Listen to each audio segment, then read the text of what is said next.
Alrighty, y'all. I think we are going to get started. Thank you for joining us on this Monday morning and happy Halloween. Hi, everyone. It's great to see you all today in our office hour session where we will be going over the hottest takes of workforce management. Adrian and Sam will be walking through some spicy viewpoints, maybe having some live debates, and perhaps debunking workflows and metrics that you have done a certain way for quite some time. I am Valerie, and I'm on the product marketing team here at Assembled. And in a former life, I was in customer success. So always great to see a number of y'all that I have worked with in the past. And I'll pass it along to my teammates, Adrian and Sam, to give an intro on themselves. Hi there, I'm Adrian. Hopefully by now we've got some familiar faces and we're all starting to get to know each other virtually. I am on the solutions team, and I have probably interacted with a good chunk of you now, being able to hopefully give some good advice. And I'm not just talking and people are like, oh, this guy's kind of crazy. Or that's cool too, if that's the opinion. Yeah, happy to be here. And Sam, take it away. Thank you, Adrian. Hey, guys. I'm happy to recognize quite a few of you folks in the crowd. I am Sam from our customer experience team here at Assembled. As a fun fact, in my most recent prior life, I was on the workforce management team over at Imperfect Foods, doing all of their scheduling, planning, and analytics inside of Assembled. And as an additional fun fact, Val here was actually my CSM back in the day, so a little blast to the past there. But very excited to be running you guys through some of our hottest takes today. Love that. Thanks both. And before we go on to the next few areas, I'm just going to do a quick poll to get to know our audience. So would love for you all to fill out what your role is. And while everybody's doing that too, we have enabled emoji reactions for this webinar. So you can react to our hot takes. I'm sure everybody agrees with everything that we're saying here, but feel free to emoji back if you do or don't. Absolutely. Thanks, Adrian, for that. You should find that in the bottom part of your screen with the react part. For some logistics, we will be answering questions during this session, and using that Q&A button on the bottom right-hand corner of your screen will ensure that your question gets answered on time. And we'll also be sending out a recording of the session to all folks who have registered once the session ends. All right, so going over our agenda for today. So we will, be doing aux codes and why they can potentially suck. Not saying that they always do. There are certain cases where they can be really great for your team. And Sam and Adrian will be discussing those pros and cons. Give me data exports or give me death. Adrian here came up with this great little pun. I love it. And essentially, we want to talk more about why it's so important for you to have the ability to import and export the data from your workforce management platform and to really massage it in the exact way you and your organization defines it. We'll then discuss splitting up staffing, the metrics that don't matter, and how you learn to stop worrying and start loving the BPOs you work with. All right. It's going to be fun. Very, very fun. And for some of you all who might be newer to Assembled, we are a support ops platform designed to prepare you for anything. And we enable you to have accurate staffing decisions, ease and control in scheduling, and crystal clear visibility to help you and your team improve performance and productivity. And for us, it's really important that we, one, power you with integrations that give you reliable data, two, have an API that meets you where you are to be able to analyze data on your terms, which is what we will be discussing later on in this session, as well as the visibility to manage your in-house and outsourced teams. I will now pass it over to Sam to go over aux codes and why they can suck. All right. Sam, take it away. I'm happy to dive on in here. So aux codes are an interesting one just because for some kinds of work, honestly, they can make sense. Like, for example, if you're a back office person, and Zendesk is my personal favorite CRM, so I'll be referencing that for the purposes of this little allegory here, but of course this could be any CRM. But suppose that you're an agent that does fraud ops or some kind of back office work where you might be popping in and out of Zendesk on a regular basis, and the work you do may not be as tightly correlated to a ticket, and a lot of it may be happening outside of a CRM. And if that's the case, having some kind of aux codes might make sense for keeping track of that work. But in most cases where you have a bit of a more, let's say, vanilla use case where somebody is moving through ticket work inside of your CRM, aux codes more just fuel distraction and create a lack of clarity in data that can be very confusing to parse through. And just a few things that I have found could be kind of wrenches in the works when you're doing an aux code environment. So you'll hear me say this again and again throughout this presentation, but any granularity you bake into a process creates administrative bloat that you have to maintain. And some of that administrative bloat can honestly not even really be bloat. Some of it can be for really great reasons because, of course, process is everything. But if you're baking in unnecessary granularity, that's just more to maintain without seeing concrete value. And a really wonderful example of this is aux codes. Because when you're building out those aux code systems, the first question on everyone's mind tends to be like, well, how vague versus how specific does this need to be? Like, does this need to say break, or does this need to say 10 different kinds of breaks based on everything that somebody could be doing? Like, do you need a separate aux code for running to the bathroom versus getting water versus petting your dog? And that's a pitfall people tend to run into with a lot with aux codes, because everybody thinks that the granularity, you just want that to be the maximum cut of granularity. Because of course, being data people, we all always want to be able to back into as much information as possible. But then, of course, if you have a aux code list that is 1,000 variables long, agents are going to get confused about which ones to select. And not only that, it's also going to become a bit of a behemoth to know what each aux code might even be referencing, or like if that was an appropriate use of the aux code. So you can get so granular with these that the data that you in theory might have been able to make good use out of for analyzing where your staff is spending their time just becomes so corrupted. It's really kind of useless, and also a huge administrative bloat to maintain. And then, of course, on the agent side of the fence, if you have 1,000 aux codes to choose from and you have to pick one every time you change activities, that can create quite a drain mentally on that person, and also adds quite a bit of kind of invisible work to the plate, but it certainly adds up those clicks over time. And then, of course, this is kind of my favorite soapbox as a former workforce person myself, is it breeds all kinds of data accuracy issues, because you have to be able to trust that the manually selected thing is not only the correct code that you would have advised that person to choose. Not only does it have to be correct, it also has to be an honest code. And if somebody is keeping track of their own work, of course, nobody's ever going to select the off task button. And for a lot of folks, that's the kind of granularity you might be looking for out of this data, is how on task or off task was this person. But very few people are going to be honest about essentially selecting an off task button. So a lot of the granularity here becomes not only pointless to maintain, but also very manipulatable, easy to game the system, and just having too many or too few aux codes that can create a lot of confusion here.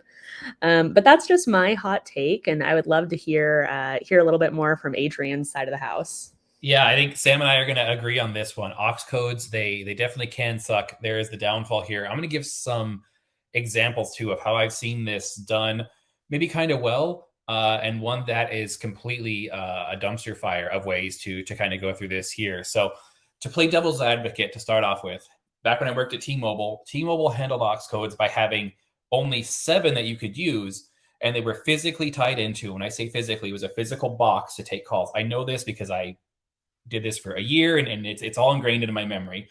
But your aux code change if you were getting calls or not.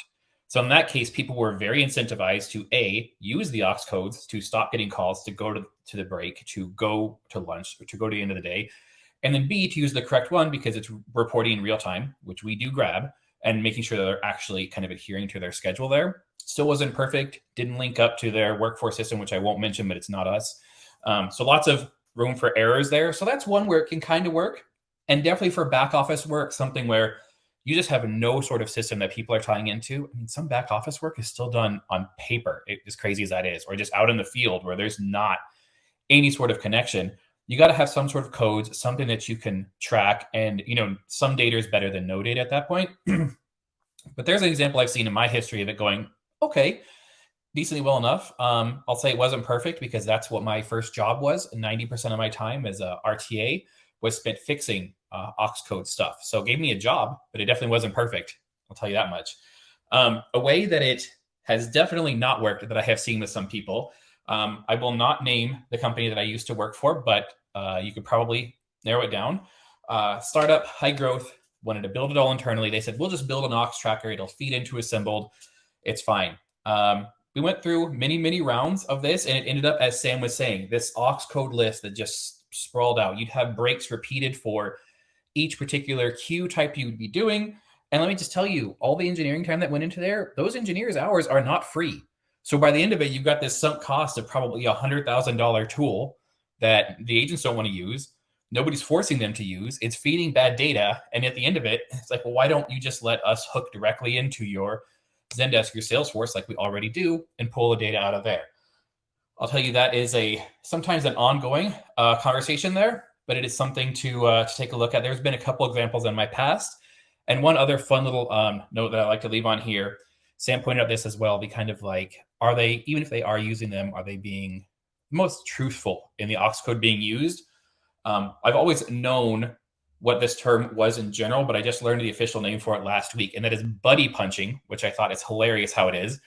But if you are punching your buddy in and clocking them in and out, sometimes it's the old-fashioned time cards. It's hopefully not actually hitting the person sitting next to you, but it is buddy punching. And in some systems, if your security is not perfect, I might show up to work, and then Val, because sometimes he's maybe not the most trustworthy, text me is like, hey, I'm running late. Can you clock me in?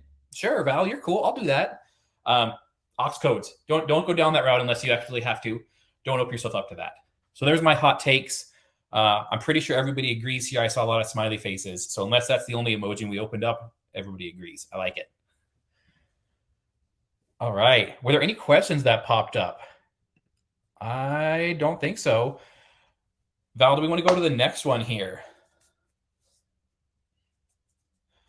All right. Give me data exports or give me death. Great. So data portability, that is a huge thing from Assembled, right? We've touched on this earlier. We'll probably touch on it again. You're going to hear it in every webinar.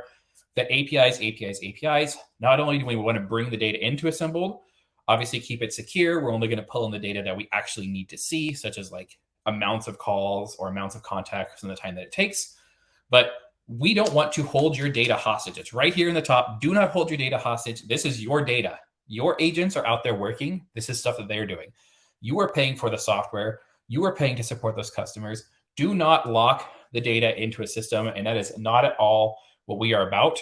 Let me go with this. Kind of goes hand in hand with holding data hostage and settling for a half-baked solution. So once again, one of my previous companies I worked for, I won't name it. You guys can probably figure it out. We were working with a BPO, and this was in the early days of Assembled, trying to get the BPO schedules into Assembled.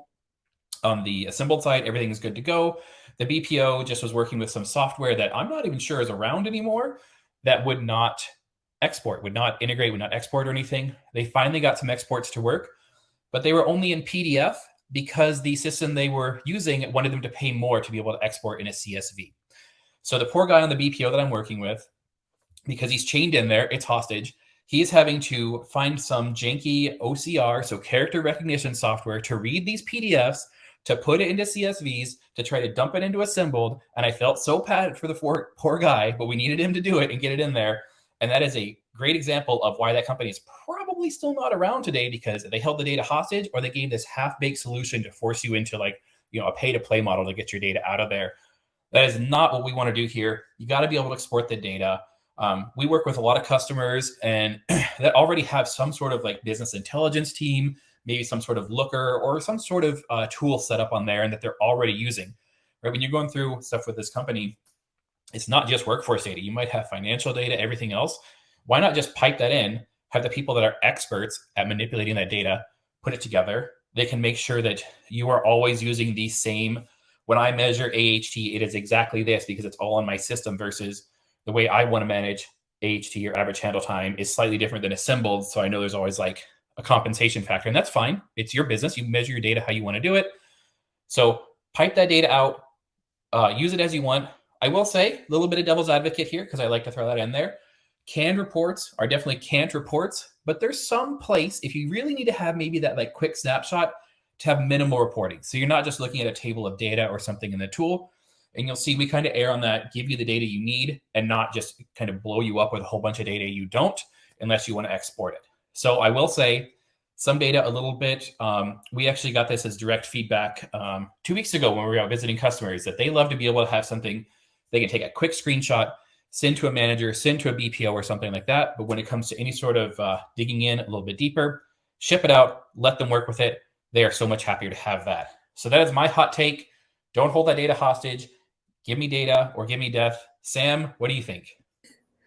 You know, at the risk of perhaps being maybe slightly out topic, outside, or a bit outside of scope, this conversation really reminds me of a conversation I recently had with a support manager at a company that shall remain anonymous. That essentially they were asking me a bit about my thoughts around like consolidation versus going with your best in breed tools. Like, does it make sense to have one tool that really rules them all, or does it make sense to go with tools that are very specialized for what they're doing, that you can get all of the information that you want in that area of expertise out?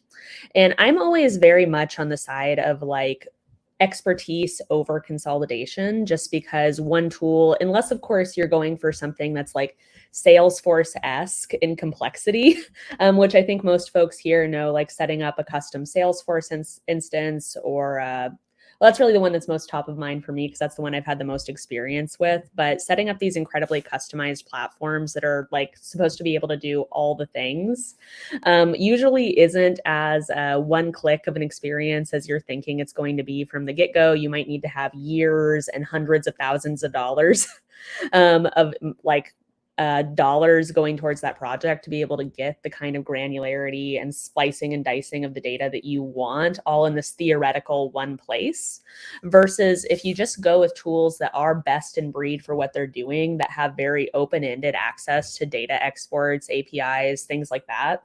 You can take the data from those very specialized best in breed tools, pull them into one place, and then splice and dice and customize however you want in a BI tool that was really designed to cross compare all of those sources in a way that is more cost efficient and probably going to be a much better experience inside of those tools natively as well.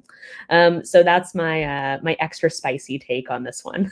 I love it. You can tell Sam and I have been through this a few times. We have opinions on this. Like, it's not always fun. Not our first rodeo on this one. Exactly. All right, what's up next, Val? We're on a roll here. Love that, you too. So we actually just wanted to even further emphasize the point that assembled is not going to be holding your data hostage. This is very, very critical to us, especially in our roadmap this quarter and next quarter. For a number of you folks, you will be receiving a product newsletter later today that goes over some of the new exports that we have actually released. And what this allows you to do is calculate shrinkage, calculate various metrics, according to your definition, because we know sometimes at the end of the day, you might just need to make that pivot table. You might actually just even need to, export this data and then put it into the BI tool that your team uses to see unified metrics across all of your platforms in one place and make key business decisions. So very, very key for us. We have a big launch coming in December with all of these pieces around enriching your data with new API endpoints, new CSV exports, and more. So stay tuned. Well, I'm going to throw a little bit of extra spicy shade there. that December is going to be a nice gift from Assembled. And for those of you who have used other workforce software, you don't have to go through a whole upgrade thing here, right? We're just going to turn it on and it's going to work. It's not going to be you're going from 13.1 to 13.2 and it's going to take 6 months of integration. Assembled just going to work for you. So just because I'm feeling extra spicy, I'll throw that one back in there too. Love that, Adrian. All right, y'all. I think we are going to shift gears a bit, but before we dive into this topic, we always love hearing a little bit more about how you all found out about today's session. So just going to publish this poll real quickly and feel free to answer as we go through splitting up staffing.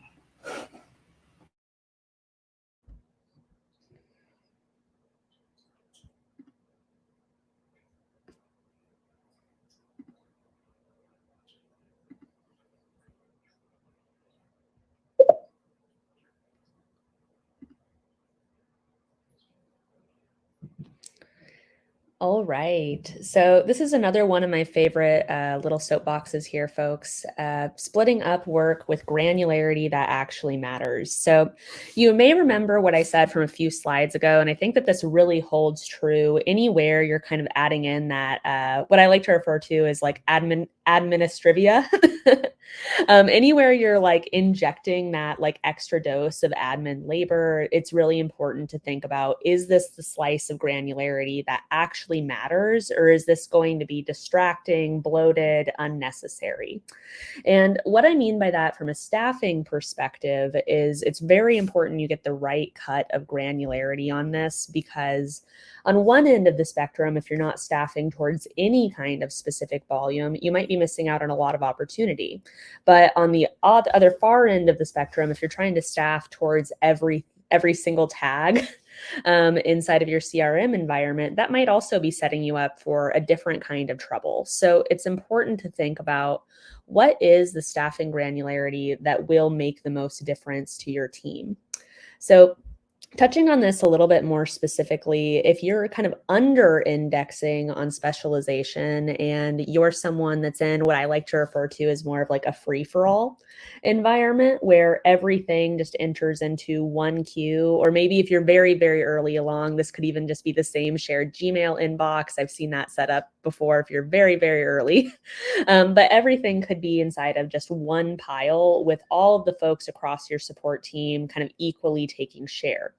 And where that granularity cut isn't quite right, or like where you might be missing out on some specialization opportunity, there are quite a few tickets that might come in that have some kind of specialized workflow involved. Like, for example, one of the teams that I've worked with in the past has a special kind of delivery tickets that come in that they know need to be serviced right away, because that's an active delivery that's out there being serviced right now in this moment. And if we don't give that customer a speedy response to what's going on with their delivery, that could be a really bad missed opportunity if we don't get back to them till 3 days later and it turns out that their delivery is actually on the other side of town.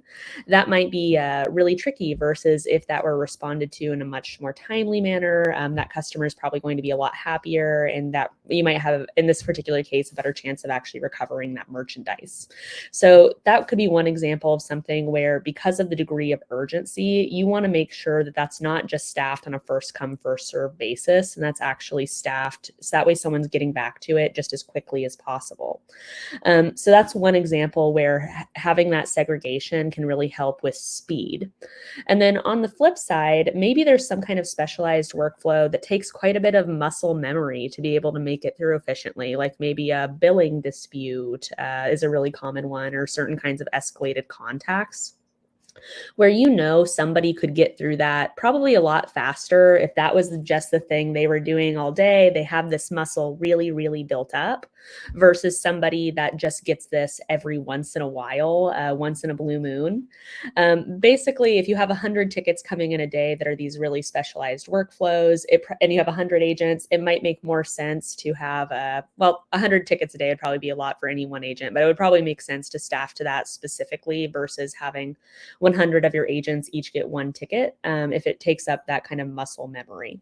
So that's just a few examples of where the specialization can be really helpful. And then, of course, on a bit more of a meta note, specialization tends to open up opportunity for your team to grow as well as improving customer experience. Because, like, as an example, let's say some of these specialized workflows take a little bit more of that muscle memory to get going. So maybe they pay an added $1 or $2 per hour. They're an added seniority chance for your team. So that stratification there can also be really helpful with offering up internal opportunity.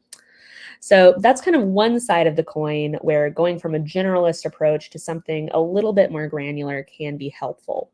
But on the flip side of the coin, and we do certainly see this experience as well with quite a few folks, you could over-index on granularity and try to staff towards every tag in your system. Like, as an example, maybe you have returns, damages, the specialized delivery ticket, billing, like there's a million different tags that could be. And if you try to staff towards each of them, you're going to end up with staffing that's just kind of too granular and all over the place to really add up to very much value for you, or that specialization might not have enough ticket volume behind it for you to sustainably be able to create volume for specialized agents. And then they end up working in a more generalized way anyway. And if that's the case, where your specialization is so niche that folks end up going back to working in a general way anyway, back to my favorite little quip there, any administrative burden that you guys add that doesn't fuel real value will be painful in the long run, because that your admin team still has to keep up with that granularity, creating forecasts around individual tags, creating staffing plans around these individual tags, when in reality, that time could be better spent doing, well, this is perhaps too spicy a way of saying it, but your time could almost be better spent doing almost anything else, just because they're not actually a useful staffing system. So a few little questions to ask yourself about if this granularity cut is useful or if this might be unnecessary is, do these kinds of contacts have a differentiated SLA? Meaning, like, is this a kind of ticket like that delivery box example I gave earlier, where people are going to want this answered in a more speedy way, or like the best customer experience is to have this treated with a degree of urgency? That probably makes sense to have a differentiated SLA and therefore a differentiated staffing, so that way you can hit that more urgent SLA. And then, of course, do you have a set group of agents working on a specific type of conversation? And this really goes back to that like muscle memory style specialization, as well as basically, is there enough ticket volume coming in for that specialization that it makes sense to have a specific agent group working on it? And they're not very regularly just going back over to be a jack of all trades once again. So that is my hot take here. And Adrian, do you have any commentary? Yeah, I liked your hot takes there, Sam. And sorry, everybody, my camera glitched out, and now I am just a ghost, which is totally fitting for Halloween. So I promise I'm here. My background just isn't working, but I am here. I'm happy to share some more hot takes. I think, Sam, you hit it on the head. That admin bloat, everything there, it's just going to make your life a lot harder. To give some of that examples here, once again, we had a customer that we're working with, and they came in with hundreds and hundreds of queues. There were so many queues that they had set up that it was basically, one queue for every like 3 or so agents when you worked it out. Kind of crazy. And that's where that like tags does not equal queues really comes into play. We help them really narrow it down. There's still the ability to tag and consolidate these queues in there. And not only was coming onto Assembled going to save them like 90% of their headache, but then us helping them consolidate down saved like another 9%. So they came on to us and got 9% extra headache reduction because we helped them consolidate their queues. And now they're happy and they love us.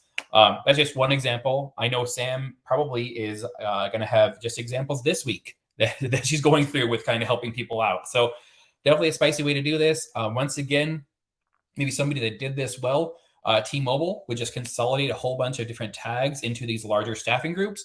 And there's a reason why they went from the 4th place carrier to the like 2nd place carrier. They do things efficiently. So don't add on all that extra just to try to, get some more reporting or some more granularity.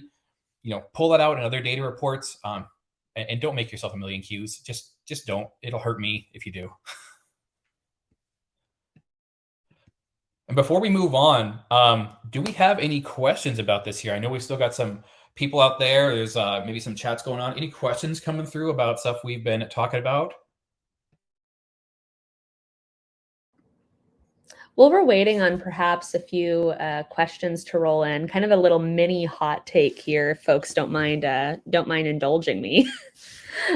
Something else that can be kind of interesting about this kind of structure is if you do have something that is like maybe a granularity you would like to keep track of, but maybe doesn't really make sense to staff against quite yet, or maybe there's something that you would like to pool with another kind of work.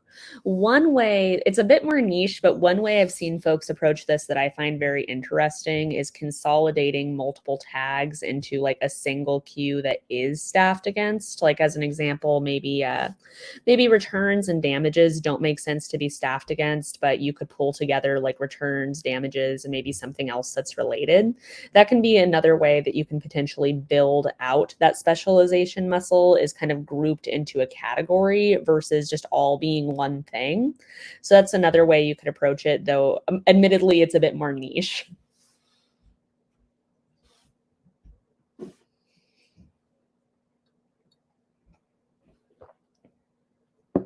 And this brings us around to my other favorite topic, the metrics that don't matter. And if you wouldn't mind clicking on ahead. So I have a few of my specific favorites here, but I'd be very curious to hear from the audience if anybody else has any metrics that just really drive them crazy, or ways that people might be mishandling metrics in certain ways. But I'll just kind of run through the bullet points here, and then we'll go a little bit more macro level. So a few of my spicy takes here, adherence and occupancy at 100%. Not only is it not realistic, if your adherence or occupancy is at 100%, your team is probably hurtling towards burnout. So when I hear a lot of, usually this is very early support teams that want occupancy to be at 100%. As an example, really a good target number here is going to be around that 80% threshold, and getting much past that on the occupancy front is likely to lead towards burnout, or folks just really being unhappy to show up to work, and that can lead, of course, to lower other stats like CSAT and CPH if folks just really aren't, or customer satisfaction and contacts per hour, excuse me, if you're really pushing hard on the occupancy side. And then on the adherence side, of course, I think adherence at 100% is a little bit more attainable, certainly, than occupancy at 100%, especially depending on how you kind of slice and dice your adherence. But something that I like to call out, especially for new folks that are joining the tool, is adherence is always relative and not absolute. And what I mean by that is adherence, I think absolutist adherence is saying, I want to see 100% adherence. And if it's not 100%, that's failure, or it's like a yes or no box to check versus a bit of a gradient, or just relative to like your own internal team performance. And something that's just really important to call out, adherence is always, always, always supposed to be relative to the expectations that you can see on the ground with your current team as it is, and then kind of slowly moving the needle up if that's a journey you guys would you're curious about, just kind of continuing to move the needle. So typically adherence, especially when teams are first starting, it's not uncommon to see adherence be kind of a celebrated number if it's like 70 or 80% as opposed to 100%, and then kind of slowly needling forward. So one of my most controversial takes here is just that adherence probably shouldn't be at 100%, or at least it won't be in reality for most teams. Most of the time, even an in-state number here might be in the 85 or 90% range for a lot of teams, especially if you're not going back and doing any schedule editing retroactively to help with the adherence side for things that happen after the fact. And then next up, measuring productivity in 10 different ways. And what I mean by this is it's more on the administrative bloat side, just for any metric you're keeping track of. Really, anything you keep track of adds a bit of administrative bloat to maintain over time. And if you have multiple metrics that are aimed at the same person that are essentially measuring the same thing, in my opinion, it can be a little bit confusing. And then also, I've seen it happen time and time again where maybe it's been a few years since this initial kind of performance calibration was done. And maybe a new person comes in after the person that originally set things up left. And then one day, an agent asks, like, hey, why are we looking at average handle time as well as like calls solved per hour? Don't those pretty much measure the same thing? And when for a lot of teams the answer is yes, it might be best to zero in on just one way to measure a particular kind of productivity per person. And what I mean by that is just having redundant stats that essentially are a measure of the same thing, though of course there's always room for nuance here. Usually we'll just add administrative bloat without adding a lot of performance or coaching value to your team. And then on a bit more of a macro level, there's a lot of folks that want to get the very most granular cut of forecasting data possible. And that's really like within reason, I think, for a lot of folks. I mean, I think that that's my initial push as well. Of course, as a data nerd myself, is the maximum granularity must always be the right thing. But for a lot of folks, 15-minute intervals on a forecast, or I've even worked with some teams that have this lower, very interestingly. But 15-minute intervals or more granular than that is just quite a bit of administrivia to support over time, when most of the time a 30-minute forecast will get you that cut of granularity that you really need to action on.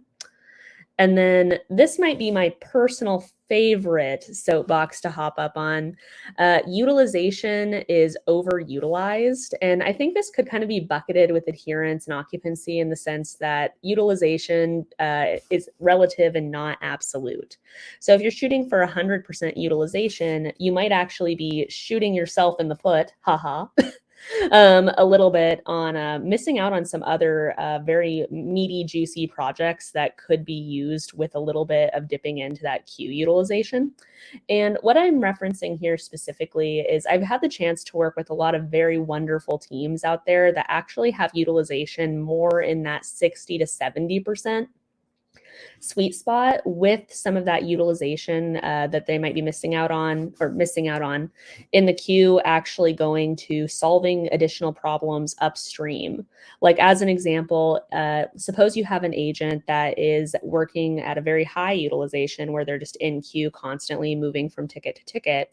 And then they maybe you guys decide to switch something up one day, and now they get to go spend like 10 to 20% of their time going to go solve an issue upstream, like maybe working with a product manager, or if you're in physical goods, perhaps manufacturing assistants, or anything in that realm, to actually get upstream of a reported customer problem. So that way that ticket volume doesn't continue to come in, is one really common work use case we see people do for things that add a lot of value, but might take somebody out of queue in the short run.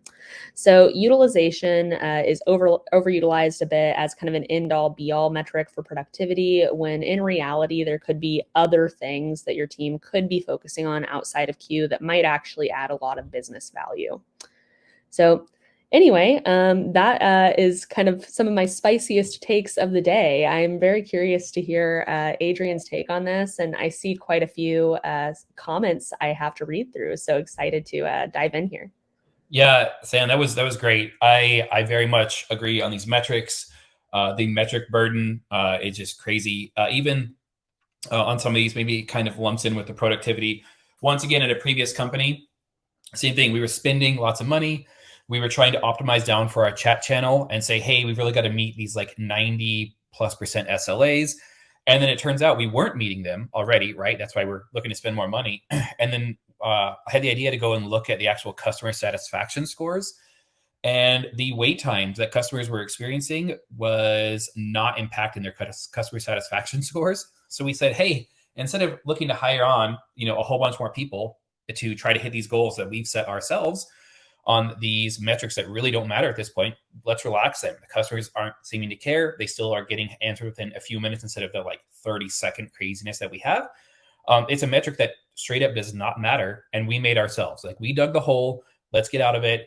There's just so many ways to do this. Stop getting stuck with the metrics that they look the best on paper, or somebody read about it in some article, or 100% looks better than 80%. Where people, things have to give a little bit there. So that's my spicy take there. And I like how in the comments there too, the adherence and compliance from Seth here, the working 5 minutes extra doesn't make up for taking 5 minutes of extra break time. And it's such a hard thing to show people the math and the percentages and how it works out. And it's just really tough to say, once you've kind of missed that productive time that you're supposed to be back, you can't just really pad onto there unless you worked a whole bunch more. And then you're getting into conformance versus adherence. And once again, you're going down this metric rabbit hole that you're just going to, really be hitting your head against the wall trying to unravel. So really great example there. On kind of a meta level, I would like to kind of just re-highlight something you said there that I think is just so poignant. It's so many of these metrics are also things that teams set for themselves. I know I've been in this boat as well. And when you set your metrics for yourself, or you have the ability to communicate with your upper leadership team around these metrics, it can be, again, to your point, Adrian, it can be really easy to go for the ones that just look the best on paper, or are the ones that maybe you heard another team you admire using, or any of those things.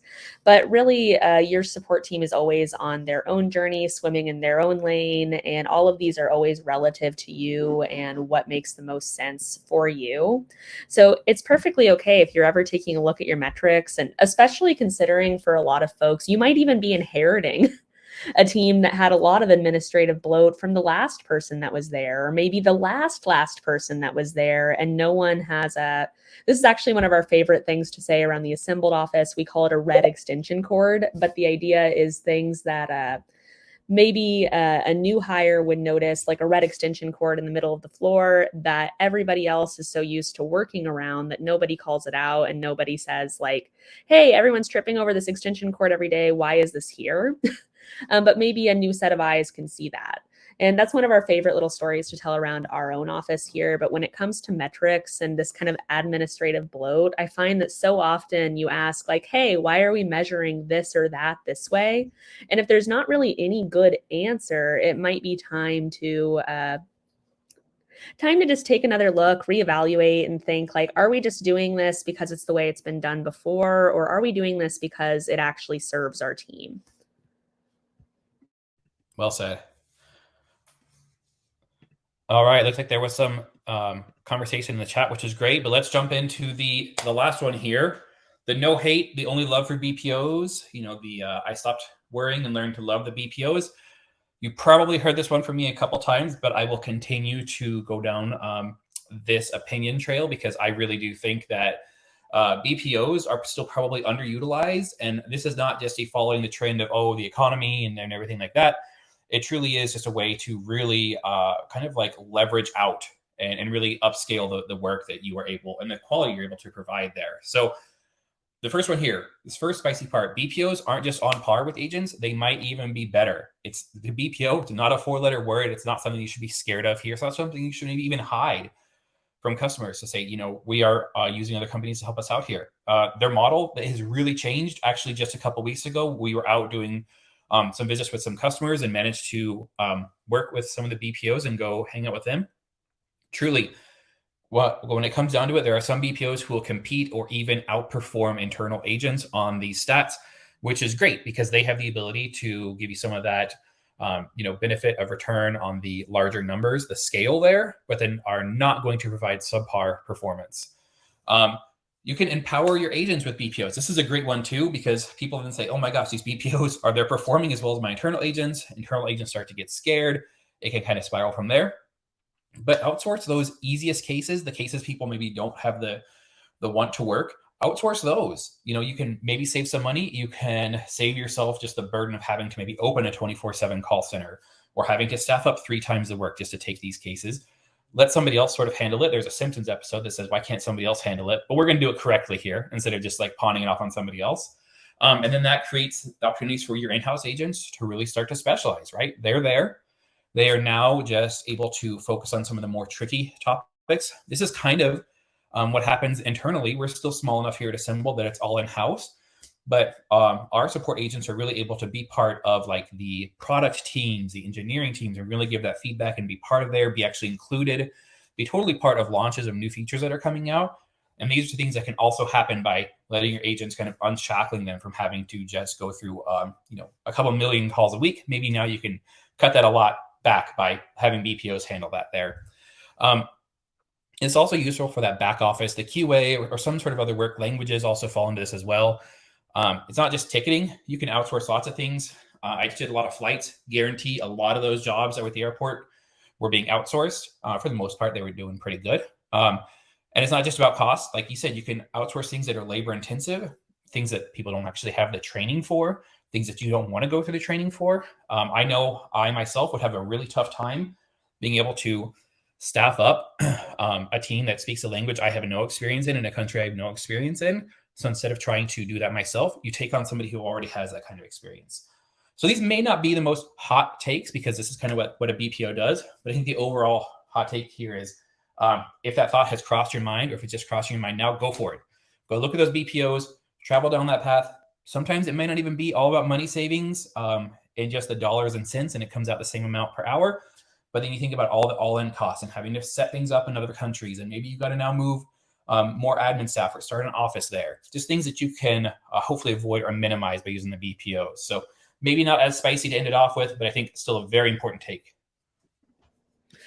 Do you mind if I pepper in just a hair more spice, Adrian? Sure, go for it. So I will admit, when I first was going through this slide back in the day, folks, before I before we hopped onto this webinar, and I saw that your BPOs aren't just on par with your agents, they might be better.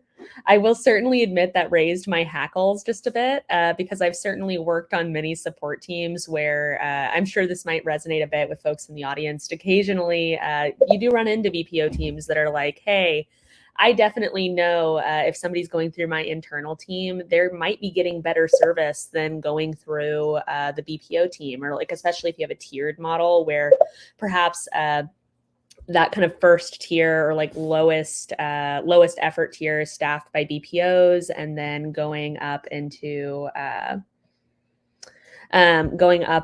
your internal team. I think there can be kind of this sense of stereotype of like, hey, the BPO quality isn't as good as the internal in-house quality. And I started thinking through this perspective a little bit ahead of the webinar, and something I thought through a bit is also, if you have a BPO and you're thinking to yourself, hey, the quality of support folks are getting through the BPO isn't as great as what they would be getting in-house, an interesting little thing here is that might actually just be a red flag that you need to invest more in training your BPO staff, because at the end of the day, that training ultimately still comes through your team and your internal resources. So the more you invest in your BPO team, the better that they'll be, and the closer or the more indistinguishable it'll be from an in-house support experience as well. So I guess a hot take here is just that the more you invest in your BPO from a training perspective, the better that they'll be.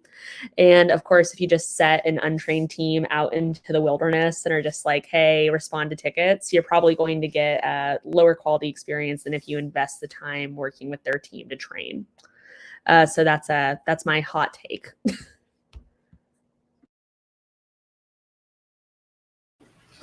Thanks, Sam. We're going to conclude with one last poll.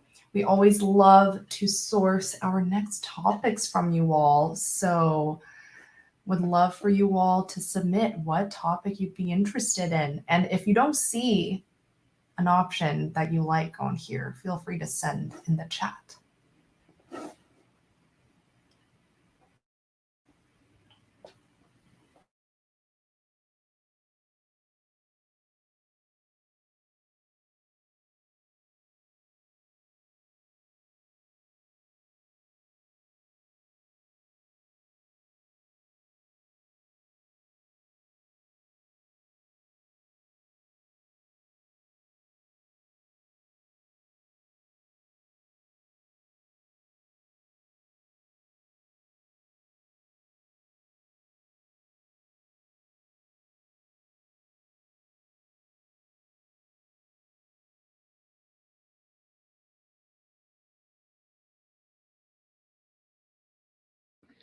All right. And with that, would love to open up the floor for a bit of Q&A. If anybody has any questions about these hot takes, would like our opinion on anything else, or just wants to drop in any question, feel free to use the questions button to submit here, and we're happy to answer all of your burning questions.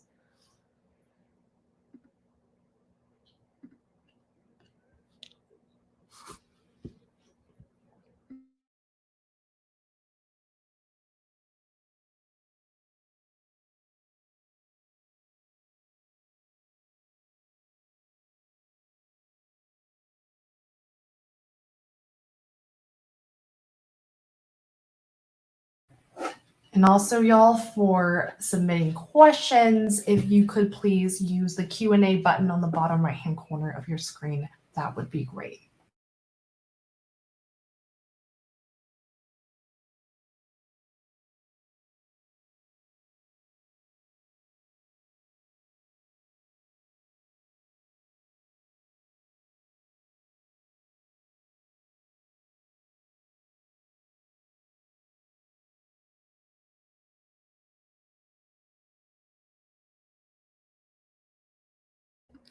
All right, we just got one question from the audience about what kind of scenarios might be a good scenario to use aux codes. So floating back to that question, and that was way back at the beginning of the presentation, so kind of moving my brain backwards a little bit on this one.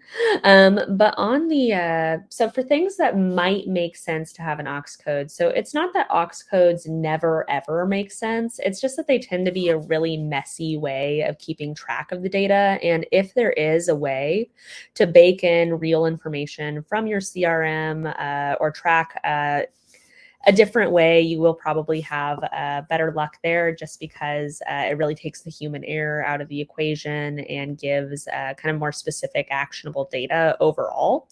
But there are situations where aux codes do make sense. Like a really common one would be if you have some kind of team that's doing some kind of work that just can't be tracked in a CRM. And that could be anything from maybe work that's happening in another tool to work that may be happening like physically on a floor somewhere, anything like that that basically can't be tracked through tickets or like ticketing oriented work might make sense to have an aux code associated. So that's one example. And then in that case, the user would kind of use it as kind of a clock in, clock out style thing, where they would plug in whenever they're going to go and do this work that happens outside of your tool. So that way you can have some documentation around that, would be one example of where it might make sense. Another one, and this is maybe a little bit more niche, is if you can do it so that way the aux codes are one, logically set out for your use case. So no matter what, you don't want thousands of codes regardless. But if you do have a nice, neat, logically set up series of aux codes, and in addition to the aux codes, you also have some kind of automated tracking going on in the background, that can kind of help cut off some of the issues around honesty with using aux codes, plus some of the issues with the data being overly granular, just because if you have a list that is functional and not exhaustive, easy to navigate, like maybe one break code instead of 20, you kind of cut off that section of problems. Plus, if you have an automated style solution working in the background that's actually more ticketing oriented, you'll probably have the cut of data that you need on either side to be able to kind of back into things a bit more granularly. And then if you have that use case, you're probably using the automated side for the actual productivity side of things, but then you have the aux code to be able to back into, hey, what exactly was this person doing when I see this like gap in tickets? And that can be handy, though for the most part, my hot take is aux codes are almost always more bloat than they're actually worth.